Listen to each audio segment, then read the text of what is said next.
At the center of the cathedral stood a model of heaven called the Golden House. Its roof unfolded like a flower to reveal a human-sized hollow in which the body of poor Prince Rufus lay, shrouded in gold and white. His feet rested upon the house's blessed threshold. His head lay cradled by a nest of gilded stars. At least it should have been. Prince Rufus's killer had decapitated him. The guard had scoured forest and marshland, looking in vain for the prince's head. He was to be buried without it. I stood upon the steps of the cathedral choir, facing the funeral. From the high balcony pulpit to my left, the bishop prayed over the Golden House, the royal family, and the noble mourners crowding the heart of the church. Beyond a wooden railing, common mourners filled the cavernous nave. As soon as the bishop finished his prayer, I was to play the invocation to St. Eustace, who escorted spirits up the heavenly stair. I swayed dizzily, terrified, as if I had been asked to play flute upon a windy cliff. In fact, I had not been asked to play at all. I was not on the program. I had promised Papa, when I left, that I wouldn't perform in public. I had heard the invocation once or twice, but never before played it. This wasn't even my flute. My chosen soloist, however, had sat upon his instrument and bent its reed. My backup soloist had drunk too many libations for Prince Rufus's soul and was out in the cloister garden sick with the regret. There was no second backup. The funeral would be ruined without the invocation.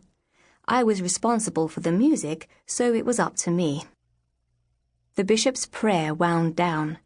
He described the glorious heavenly home, dwelling of all saints, where all of us would rest someday in eternal bliss. He didn't list exceptions. He didn't have to. My eyes flicked involuntarily toward the dragon ambassador and the goodwill contingent from his embassy, seated behind the nobility but ahead of the common rabble. They were in their sarantrai, their human forms, but were immediately distinguishable, even at this distance, by the silver bells at their shoulders, the empty seats around them, and their disinclination to bow their heads during a prayer. Dragons have no souls, no unexpected piety from them. "Be it ever so," intoned the bishop.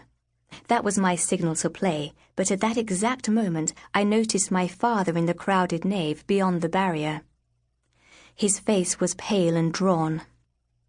I could hear in my head the words he'd said the day I left for court, a mere 2 weeks ago. "Under no circumstances are you to draw attention to yourself. If you won't think of your own safety, at least remember all I have to lose." The bishop cleared his throat, but my insides were ice and I could barely breathe. I cast about desperately for some better focus.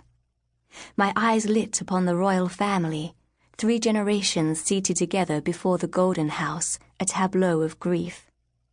Queen Lavanda had left her grey locks loose around her shoulders. Her watery blue eyes were red with weeping for her son.